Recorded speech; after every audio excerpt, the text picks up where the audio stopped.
Hello बच्चों, मैं doctor Sunita Nandal कक्षा 12th के लिए वितान भाग 2 का तीसरा पाठ है अतीत में दबे पाँव, जिसके लेखक है ओम थानवी। उसके अभ्यास के प्रश्न लेकर आई हूँ। पाठ की कहानी पहले पढ़ चुके हैं, पाठ अतीत में दबे पाँव। तो आइए इसके प्रश्न पढ़ते हैं। सिंधु सभ्यता साधन संपन्न थी।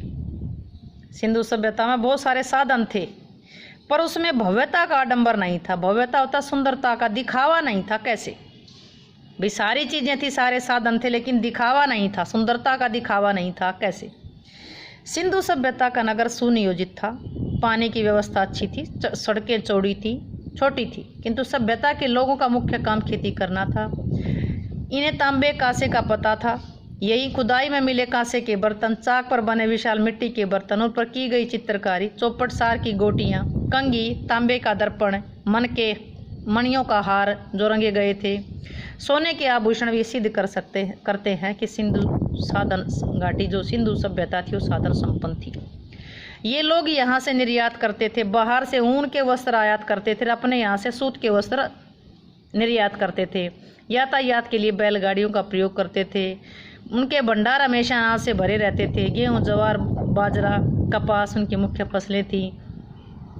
उनके घरों में गृहस्थी की सारी चीज़ें, सारी सुविधाएं थी। वे साफ सफाई का पूरा ध्यान रखते थे। उनकी कलाकृतियों से पता चलता है कि वे सुरुचि संपन्न लोग थे।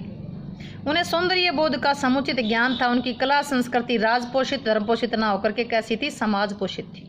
पाठ के लास्ट में पढ़ा था। साधन संपन्न होने के बावजूद इस सभ्यता में भव्यता का आडंबर नहीं था। न कोई भव्य महल था, न कोई मंदिर था।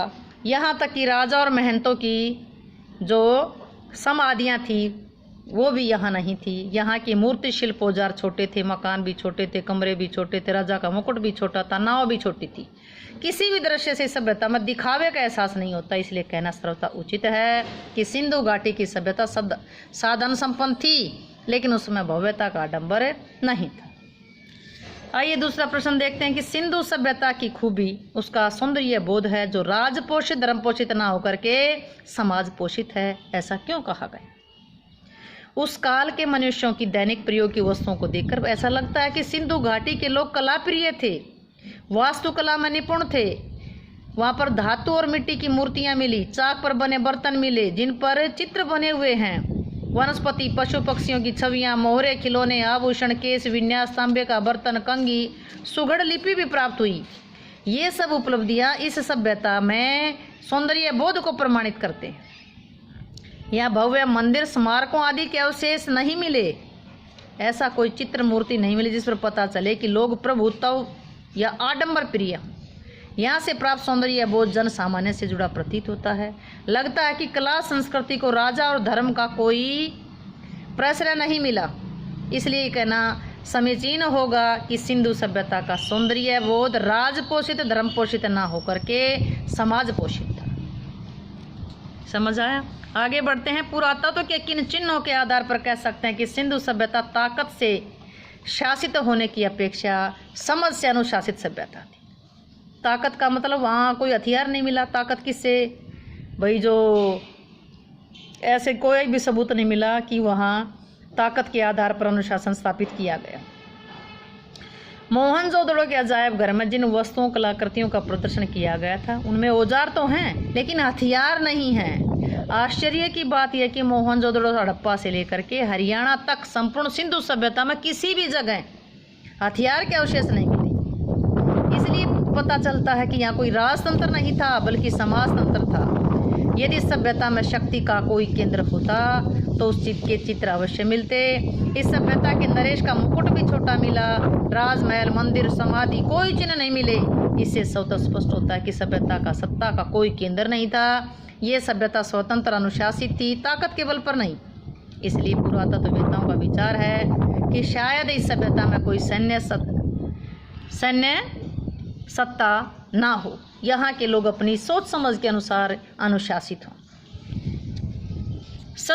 यह सच है कि किसी भी आंगन की टूटी फूटी सीढ़ियाँ अब आपको कहीं नहीं ले जाती, वे आकाश की तरफ अधूरी रह जाती हैं। लेकिन उन अधूरे पायदानों पर खड़े होकर अनुभव किया जा सकता है कि आप दुनिया की छत पर हैं। वहाँ के से आप इतिहास को नहीं उसके पार झांक रहे हैं। इस कथन के पीछे लेखक का क्या आशय है?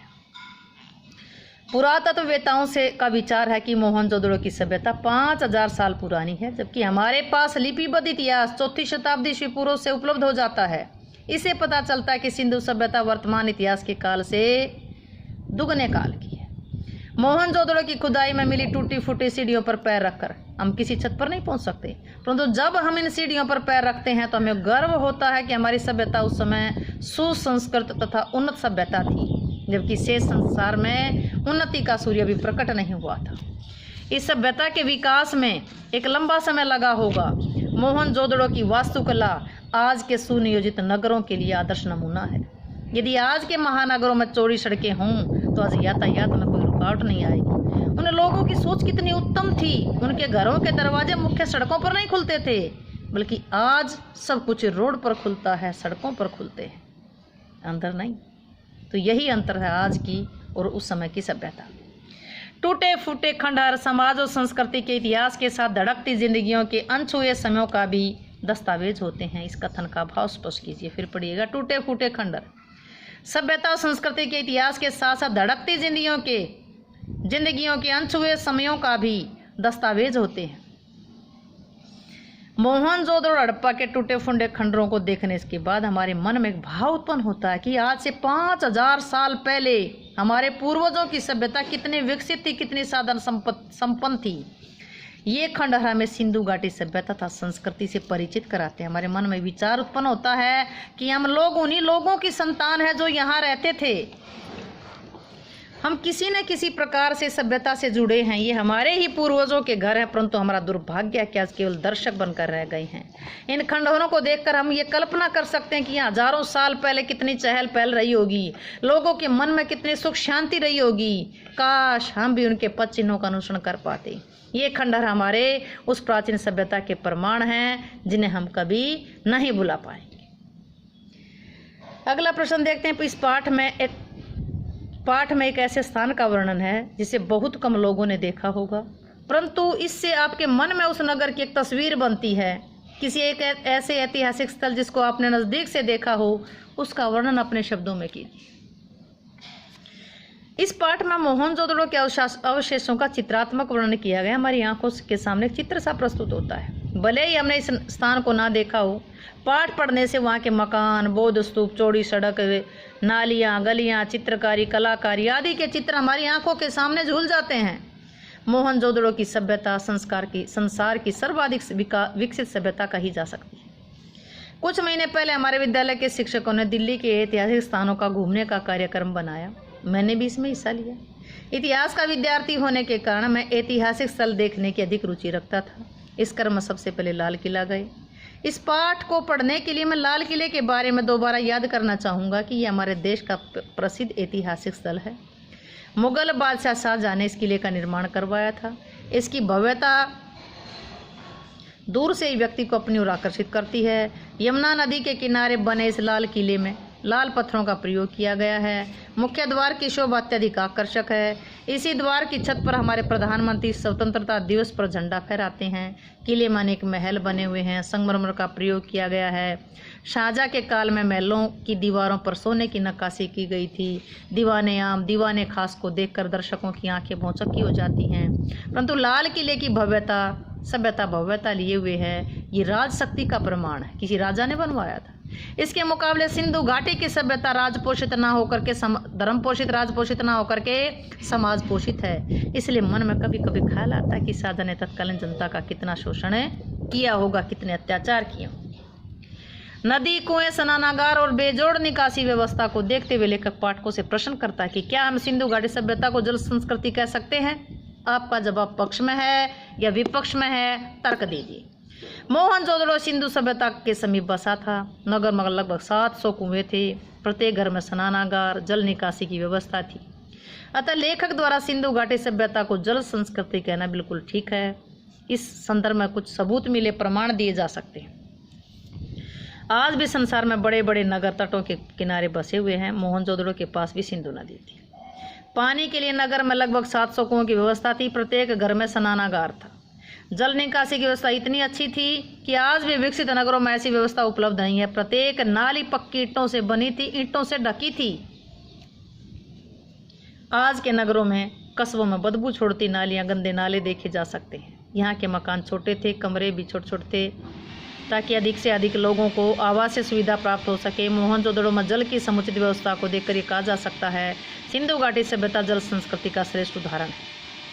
सिंधु घाटी सभ्यता का कोई लिखित साक्ष्य नहीं मिला, सिर्फ अवशेषों के आधार पर धारणा बनाई गई है।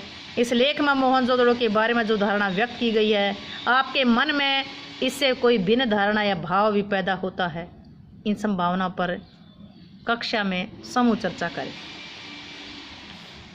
सिंधु घाटी सभ्यता के बारे में मोहन पुरातत्ववेत्ताओं ने काफ़ी कुछ लिखा। यह निश्चित है कि सभ्यता के बारे में लिखित प्रमाण नहीं मिला, केवल अवशेषों के आधार पर धारणा बनानी पड़ी है। लेखक के मोहनजोदड़ो के बारे में जो धारणा व्यक्त की वह काफ़ी हद तक सही प्रतीत होती है, क्योंकि हमें मोहनजोदड़ो हड़प्पा खुदाई करने पर जो अवशेष मिले उस आधार पर सिंधु घाटी सभ्यता का अनुमान लगाया गया। भले ही कुछ लोग इन अनुमानों की सत्ता पर शंका व्यक्त करते हैं, पर शंका व्यक्त करने का कोई तर्कसंगत प्रमाण नहीं मिलता। हमें तो केवल अवशेषों को प्रमाण मानना है। यहाँ से प्राप्त अवशेषों के काल का निर्धारण करने के लिए हमारे पास कई वैज्ञानिक उपकरण हैं और पुरातत्ववेत्ताओं ने उनकी आवश्यक सहायता लेकर इस सभ्यता का काल निर्णय किया है।